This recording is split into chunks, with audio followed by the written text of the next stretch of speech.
नमस्कार दोस्तों, expert class में आप लोगों का स्वागत है। जैसा कि हम लोग इंटर की पढ़ा रहे हैं फिजिक्स, जिसमें से चैप्टर नंबर 1 हम लोगों ने समाप्त कर लिया था। आज चैप्टर नंबर दूसरे का दूसरे में भी हम लोगों ने काफ़ी कुछ पढ़ लिया था, जैसे गैसेस थ्योरम हो गया, वैद्युत फ्लक्स हो गया। आज हम तीसरे ड्राइव का नंबर लगाते हैं, जो कि बच्चों क्वेश्चन व्हाइट बोर्ड पर उपलब्ध है। गॉस की प्रमेय की सहायता से एक समान रूप से आवेशित लंबे तार के निकट वैद्युत क्षेत्र की तीव्रता ज्ञात कीजिए। ठीक है बच्चों, यहाँ पे मैंने एक फिगर ले लिया है। इसका एक सीधा लंबा तार है जिस पर मैंने प्लस क्यू आवेश एक समान रूप से वितरित कराया है, और तार से स्मॉल आर दूरी पर एक बिंदु यहाँ पे बेटा पी लिया है, जहाँ पर वैद्युत क्षेत्र की तीव्रता ज्ञात करनी है।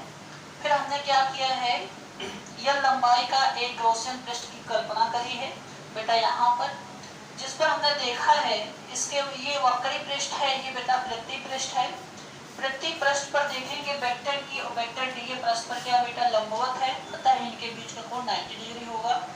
और वक्री पृष्ठ पर देखेंगे वेक्टर ई और वेक्टर डी, ये एक ही दिशा में है। बच्चों थोड़ा अच्छे समझते हैं ध्यान से। अगर इसको लिखना है थ्योरी, तो बोलेंगे एक चालक तार अनंत आवेशित है, मतलब अनंत लंबाई का एक आवेशित चालक तार है, जो कि x और क्या है बेटा y है, जिस पर प्लस क्यू आवेश एक समान रूप से क्या है वितरित है। जिस पर प्लस क्यू आवेश एक समान रूप से क्या है बेटा वितरित है। तार से स्मॉल r दूरी पर एक बिंदु क्या है बेटा P है, जहां पर वैद्युत क्षेत्र की तीव्रता ज्ञात करनी है। इतनी चीज लिखने के बाद फिर हम लिखेंगे P से गुजरता हुआ यह लंबाई का एक गॉसियन पृष्ठ की कल्पना करते हैं। एक गॉसियन पृष्ठ की क्या करते हैं बेटा कल्पना करते हैं। और यहाँ पर देखेंगे इसके वृत्तीय पृष्ठ पर वेक्टर ई और वेक्टर डी पृष्ठ पर लंबवत है, और वेक्टर ई वेक्टर डी वक्री पृष्ठ पर एक ही दिशा में होंगे, अगर इनके बीच का कोण cos 0 डिग्री होगा। ठीक है, तो लिखेंगे क्या बेटा, थ्योरी लिखेंगे क्या, डायरेक्ट बताएं।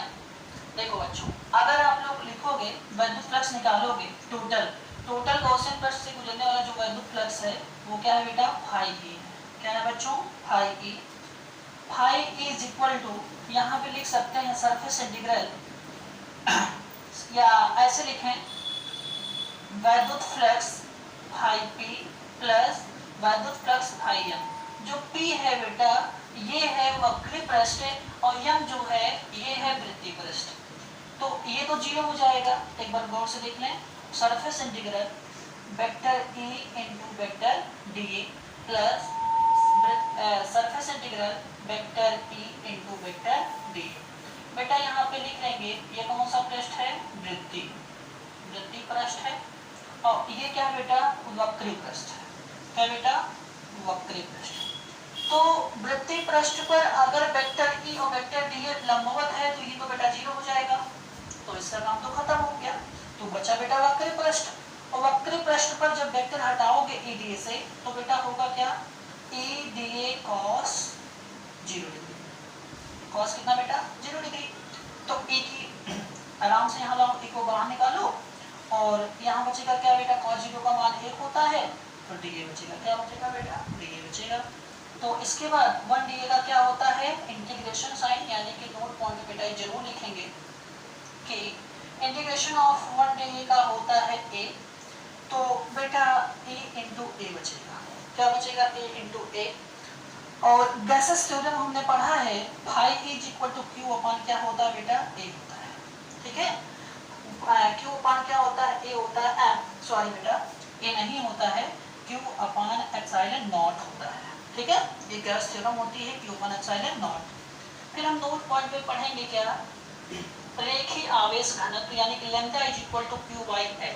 क्या पढ़ेंगे lambda is equal to Q बटे एल कैसे आया। तो अगर इसकी डेफिनेशन पे याद करेंगे तो लिखेंगे एकांक लंबाई पर आवेश की जो मात्रा है वो रेखीय आवेश घनत्व है। क्या बेटा एकांक लंबाई पर आवेश की मात्रा रेखीय आवेश घनत्व कहलाती है। तो बेटा यहाँ से हम क्यू की वैल्यू अगर निकालेंगे तो आएगा लैम्डा इंटू क्या बेटा एल। क्या आएगा लैम्डा इंटू एल, और यहाँ पे उठा के लाके रख देंगे। और बेटा ये जो क्षेत्रफल है ये वक्र पृष्ठ है, तो इसके स्थान पर लिखेंगे क्या, वक्र पृष्ठ, बेलन वक्र पृष्ठ क्या होती है 2 पाई r और क्या बेटा l, और q के स्थान पे यहाँ पे लिखेंगे क्या लैम्डा इंटू एल एप्सिलॉन 0, और इससे इससे कैंसिल हो जाएगा। हमारा एक फार्मूला बनेगा E is equal to 1/2 pi epsilon 0 lambda बटे r। बेटा ये फार्मूला हो गया, लेकिन हम लोग आज तक कहते आए हैं 1/4 पाई एप्सिलॉन 0, तो हमें ऊपर नीचे 2 से गुणा भाग कराना पड़ेगा। तो बेटा आ जाएगा E is equal to 1/4 pi epsilon 0, और के लगाना चाहे तो लगा सकते हैं, कोई दिक्कत नहीं है। 2 लैम्डा बटे क्या हो जाएगा बेटा r। ये हमारा फार्मूला ट्राई हो गया, ठीक है बच्चों। और इसी तरीके से आपको फिगर बनाना है, और फिगर बनाने के बाद जो हिंदी मैंने बताई है वो बेटा वैसे लिखना है इसको, और इसी प्रोसेस से इसको क्या करना है बेटा लगाना है। न्यूमेरिकल जो आंकिक प्रश्न है ये करना है। और बेटा यहाँ पे नोट पॉइंट जरूर लिखिएगा। क्या लिखेंगे नोट पॉइंट में? नोट पॉइंट में ये लिखेंगे जो वृत्तीय पृष्ठ है यानी वेक्टर ई और वेक्टर डी ये परस्पर लंबवत है। परस्पर बेटा क्या है? लंबवत है। तो इनके बीच का कोण 90 डिग्री होगा, और अगर 90 डिग्री होगा तो cos 90 का मान क्या होता है 0। क्या होता है बच्चों 0, और cos 90 मान 0 तो वृत्तीय पृष्ठ वाला जो वैद्युत फ्लक्स है वो क्या हो जाएगा 0 हो जाएगा। क्या हो जाएगा बच्चों 0 हो जाएगा। फिर इसके बाद जब हम वक्री पृष्ठ पे निकालेंगे तो इसके बीच का कोण 0 डिग्री होगा, तो बेटा ये तो 0 होगा नहीं। ये नोट पॉइंट तो बेटा जरूर लिखेंगे, नहीं तो ये कंफ्यूजन हो जाएगा बेटा आया कहाँ से ये, ठीक है। तो बच्चों आराम से नोट कर लीजिए, जो मैंने हिंदी बोली है वीडियो को आराम से देखिए और सुनिए मैंने क्या बोला, उसको नोट डाउन करते जाइए और आराम से नोट कर लीजिए बेटा। इसको आराम से नोट कर लीजिए और ज़्यादा से ज़्यादा वीडियो को सब्सक्राइब करिए, लाइक करिए, और ये ज़्यादा से ज़्यादा शेयर करिएगा, और लाइक भी करिए, और बेल आइकन जरूर दबाइए बेटा। नोट करिए सभी लोग। जैसा कि आप लोगों ने नोट कर लिया होगा बेटा, एक ट्राई और बची थी वो भी हम करा देते, बट एक दिन में एक ट्राई बहुत होती है आप लोगों के लिए, और हम उसी ड्राइव पर कुछ क्वेश्चंस कराएंगे, या जो चैप्टर्स पढ़ा रहे हैं वैद्युत फ्लक्स उसके कुछ आंकिक प्रश्न देखिए। जैसा कि मैंने एक आंकिक प्रश्न दिया है 5 कैप प्लस 10 जे कैप वोल्ट प्रति मीटर के एक समान वैद्युत क्षेत्र में 0.2 जे कैप मीटर स्क्वायर क्षेत्रफल का एक पृष्ठ रखा है। पृष्ठ से निर्गत वैद्युत फ्लक्स की गणना। बेटा वैद्युत फ्लक्स पूछा, क्या पूछा है वैद्युत फ्लक्स। वैद्युत फ्लक्स को किससे दिखाते हैं phi से। यह एक अदिश राशि है, इसी वजह से vector E dot vector A लिख सकते हैं, ऐसे लिख सकते हैं, या E इंटू A लिख सकते हैं। डॉट गुणन बेटा कराना है तो बिल्कुल आसान होता है। 5 यहाँ क्या लिखेंगे बेटा 5 I cap plus J cap dot और 0.2 जे कैप बेटा ऐसे लिखेंगे। और नोट पॉइंट में अभी जब हम वेक्टर चैप्टर्स आपको पढ़ाएंगे या फर्स्ट ईयर में आप पढ़ चुके होंगे तो आप जानते होंगे I dot I equal to 1 होता है, J dot J equal to 1 होता है, K dot K equal to क्या होता है बच्चों 1 होता है, ठीक है। ये प्रॉपर्टीज है, ये क्या बेटा प्रॉपर्टीज है। अदिश राशि जब प्रगुण पढ़ाया जाएगा तो बताया जाएगा ये प्रॉपर्टीज है। I dot I equal to 1 होता है, J dot J equal to 1 होता है, K dot K equal to क्या होता है 1 होता है। बच्चों अगर वीडियो नहीं समझ में आ रही होगी तो आप कमेंट बॉक्स में कमेंट जरूर कर दीजिएगा, क्योंकि स्पीड हमें लगता है थोड़ा सा ज़्यादा है, तो आप जरूर बताइएगा। देखिए बच्चों आई वाला तो है नहीं, जो है नहीं वो तो होता है बेटा 0, और जे है इसका गुणा जे में कराओगे तो 1 हो जाएगा, और 10 का गुणा अंकों का गुणा अंकों में और अचरों का गुणा अचरों में, तो 10 गुणे 0.2 बेटा जब इसका गुणा इसमें कराओगे क्या बचेगा 2, क्या बचेगा 2, तो 2 इसका क्या हो गया आंसर हो गया। 2 क्या हो गया बच्चों आंसर हो गया। नोट कर लीजिए और वीडियो को ज़्यादा से ज़्यादा लाइक करें, सब्सक्राइब करें एंड शेयर करें। बच्चों आप लोग वीडियो देखते हो लेकिन पंखाली जरूर करते हो, क्यों? क्योंकि लाइक नहीं करते हो, शेयर नहीं करते हो। हम लोग गर्मी में मर रहे हैं लेकिन फिर भी आप लोग सब्सक्राइब लाइक्स बिल्कुल नहीं कर रहे हो।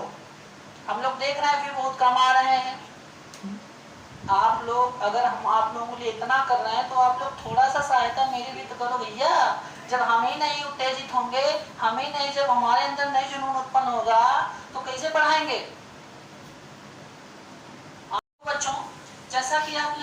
क्वेश्चन लिख लिया होगा। दूसरा क्वेश्चन हम लोग पढ़ने जा रहे हैं, यानी आंतरिक प्रश्न।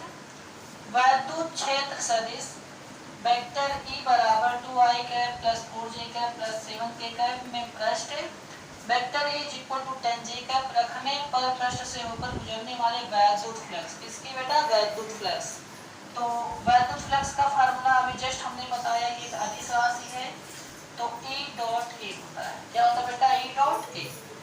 और E के स्थान पर रखिए 2i cap plus 4j cap plus 7k cap dot 10j cap. बच्चों भी आपको जस्ट हम पिछले पहले क्वेश्चन में बताए थे i dot i equal to 1 होता है, j dot j equal to 1 होता है, k dot k equal to क्या होता है बच्चों, 1 होता है। तो i वाला है नहीं तो 0 हो गया, k वाला है नहीं 0 हो गया। बच्चों j इंटू j का गुणनफल 1, तो 4 गुणे 10 बराबर कितना हो गया बच्चों, 40। कितना हो गया, 40। नोट कर लीजिए क्वेश्चन को, और वीडियो को ज़्यादा से ज़्यादा लाइक करें, सब्सक्राइब करें एंड शेयर करें। बच्चों आज के लिए यहीं पर। जय हिंद, जय भारत, नमस्कार।